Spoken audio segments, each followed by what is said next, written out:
আজ আমরা imperative sentence নিয়ে আলোচনা করব এবং ইম্পারেটিভ সেন্টেন্সকে বেস ধরে কীভাবে বাংলা থেকে ইংরেজিতে অনুবাদ করতে হয় সে সম্পর্কে শিখব।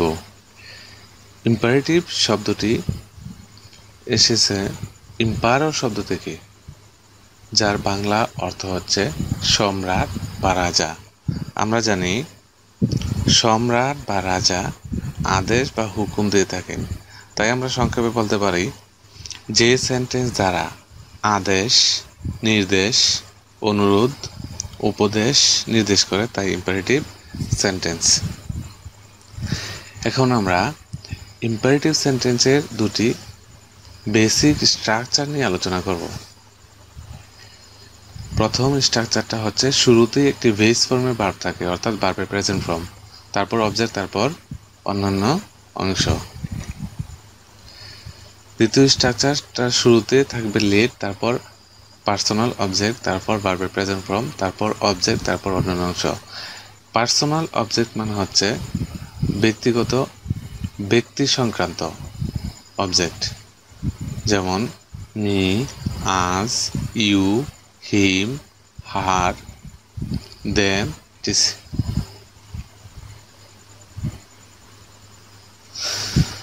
এখানে আমাদেরকে মনে রাখতে হবে ইম্পারেটিভ সেন্টেন্সে সাবজেক্ট থাকে না, তবে সাবজেক্ট হিসেবে ইউ বা তুমি উজ্জ্ব থাকে। যেমন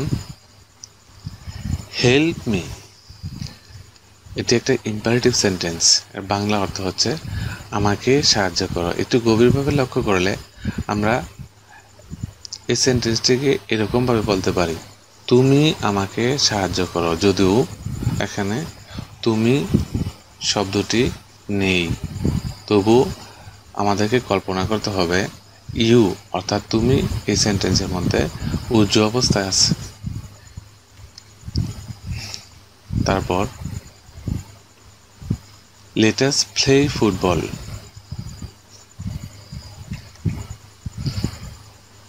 ইম্পারেটিভ সেন্টেন্স যদি নেগেটিভ হয় তাহলে সর্বপ্রথমে আমাদেরকে ডন্ট ব্যবহার করতে হবে। যেমন ডন্ট টেল আ লাই।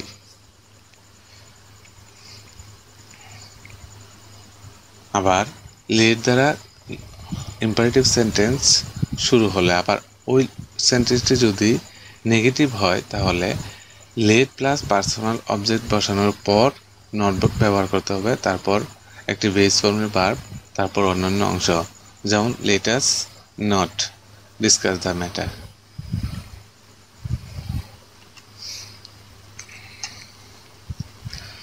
এখন আমরা ইম্পারেটিভ সেন্টেন্সকে বেস ধরে কীভাবে বাংলা থেকে ইংরেজিতে অনুবাদ করতে হয় সে সম্পর্কে শিখব। এখানে আমাদেরকে স্মরণ রাখতে হবে ইম্পারেটিভ সেন্টেন্সে টেন্সের প্রয়োগ না জানলেও চলবে, কেননা ইম্পারেটিভ সেন্টেন্সের শুরুতে শুধুমাত্র একটি বেস ফর্মে ভার্ব বসে। এখানে সেন্টেন্সটি কি প্রেজেন্ট টেন্স নাকি পাস্ট টেন্স নাকি ফিউচার টেন্স তা আমার জানার কোনো দরকার নেই।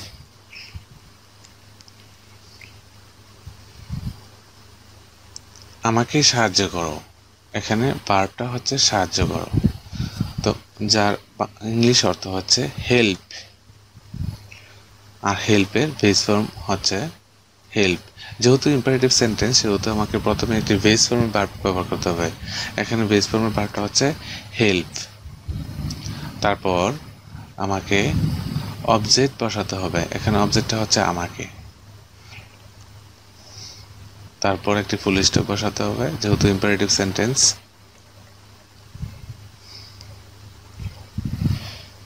এখানে বেস ফর্মের ভার্বটা হচ্ছে কাম, তারপর অবজেক্ট, যদিও এই সেন্টেন্সে অবজেক্ট নেই সুতরাং আমরা অন্যান্য অংশ হিসেবে বাকি অংশটুকু বসিয়ে দেব। হিয়ার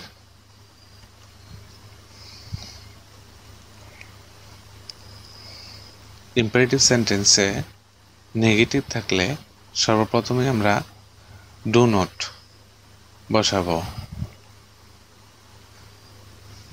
তারপর বেস ফর্মের একটি ভার্ব, এখানে বলা যার ইংলিশ অর্থ হচ্ছে টেল, তারপর অবজেক্ট এবং অন্যান্য অংশ।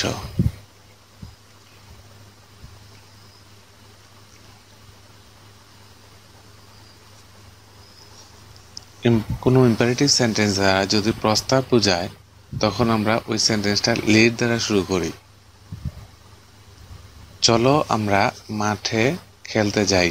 স্পষ্টত এখানে আমরা লক্ষ্য করতেছি যে একটা প্রস্তাব বোঝানো হচ্ছে, এই জন্য আমরা এই সেন্টেন্সটা শুরু করব লেট দ্বারা।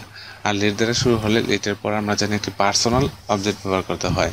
এখানে পার্সোনাল অবজেক্টটা হচ্ছে আজ। তারপর ভার্বের বেস ফর্ম, যেহেতু যাই, যাইয়ের বেস ইংলিশ মিনিং হচ্ছে গো, যার base form go.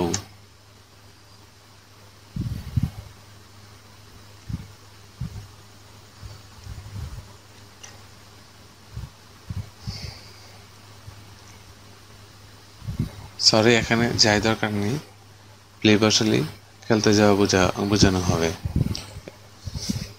Let us play in the field.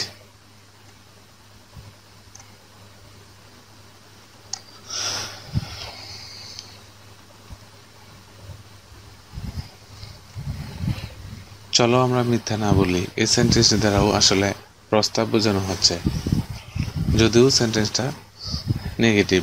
অর্থাৎ এই সেন্টেন্সটা শুরু হবে লেট দ্বারা, আবার আমাকে নট ব্যবহার করতে হবে। আমরা জানি লেটযুক্ত ইম্পারেটিভ সেন্টেন্সে নট ব্যবহার করতে হলে লেট প্লাস পার্সোনাল অবজেক্ট, তারপর নট, তারপর একটি বেস ফর্মের ভার্ব, তারপর অন্যান্য অংশ বসাতে হয়।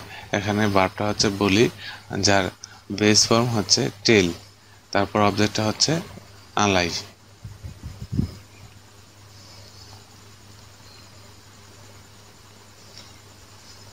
কোনো ইম্পারেটিভ সেন্টেন্সে দয়া করে, অনুগ্রহপূর্বক এরকম অনুরোধ বোঝানো হলে প্রথমে আমরা কাইন্ডলি অথবা প্লিজ ব্যবহার করব, তারপর আগের মতো স্ট্রাকচার অনুসরণ করে বাকি অংশটুকু বসাবো। দয়া করে আমাকে 100 টাকা ধার দাও। দয়া করে যেহেতু আছে সেহেতু সর্বপ্রথম আমাকে প্লিজ অথবা কাইন্ডলি ব্যবহার করতে হবে, তো আমরা প্লিজ ব্যবহার করলাম। তারপর বেস ফর্মের ভার্বটি, যেহেতু ধার দেওয়া, এই জায়গায় ভার্বটি যার ইংরেজি মিনিং হচ্ছে লেন্ড, আর লেন্ডের বেস ফর্ম হচ্ছে লেন্ড। তারপর পার্সোনাল অবজেক্ট আমাকে, তারপর বাকি অবজেক্টটা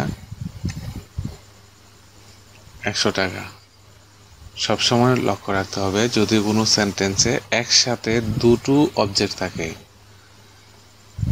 সেখানে আগে আমাকে দেখতে হবে কোন অবজেক্টটি পার্সোনাল অবজেক্ট, আর পার্সোনাল অবজেক্টটি প্রথম বসাতে হবে, তারপর বাকি অবজেক্টটা পরে বসাতে হবে। এই সেন্টেন্সে পার্সোনাল অবজেক্টটা হচ্ছে আমাকে, এই জন্য আমরা সর্বপ্রথম মি বসালাম, তারপর 100 টাকা।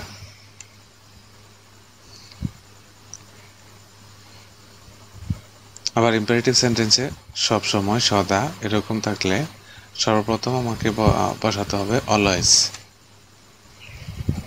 তারপর বেস ফর্মের ভার্ব। এই সেন্টেন্সে ভার্বটা হচ্ছে বলা। যখন মিথ্যা কথা বলা হবে তখন আমরা ভার্ব হিসেবে ব্যবহার করি টেল, কিন্তু সত্য কথা বলার সময় আমরা ভার্ব ব্যবহার করি স্পিক। এজন্য এখানে আমরা ভার্বটা ব্যবহার করব স্পিক। তারপর অবজেক্ট,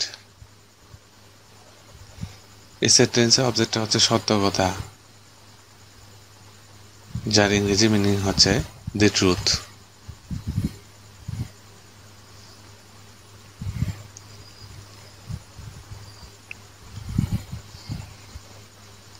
আমাকে এক গ্লাস পানি দাও। এই বাক্যে ভার্বটা হচ্ছে দেওয়া, অর্থাৎ গিভ, যার বেস ফর্ম হচ্ছে গিভ। তারপর যেহেতু এই বাক্যেও দুটি অবজেক্ট, একটি আমাকে আর একটি এক গ্লাস পানি, সেহেতু আমাকে সর্বপ্রথম পার্সোনাল অবজেক্টটা ব্যবহার করতে হবে। এখানে পার্সোনাল অবজেক্টটা হচ্ছে আমাকে, অর্থাৎ মি, তারপর এক গ্লাস পানি, যার ইংলিশ মিনিং হচ্ছে a glass of water.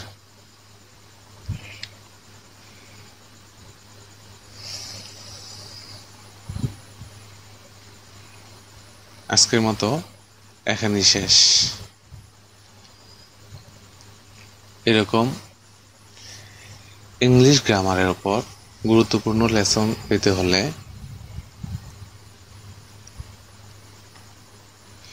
English grammar tutorial চ্যানেলটিতে সাবস্ক্রাইব করে রাখতে পারো।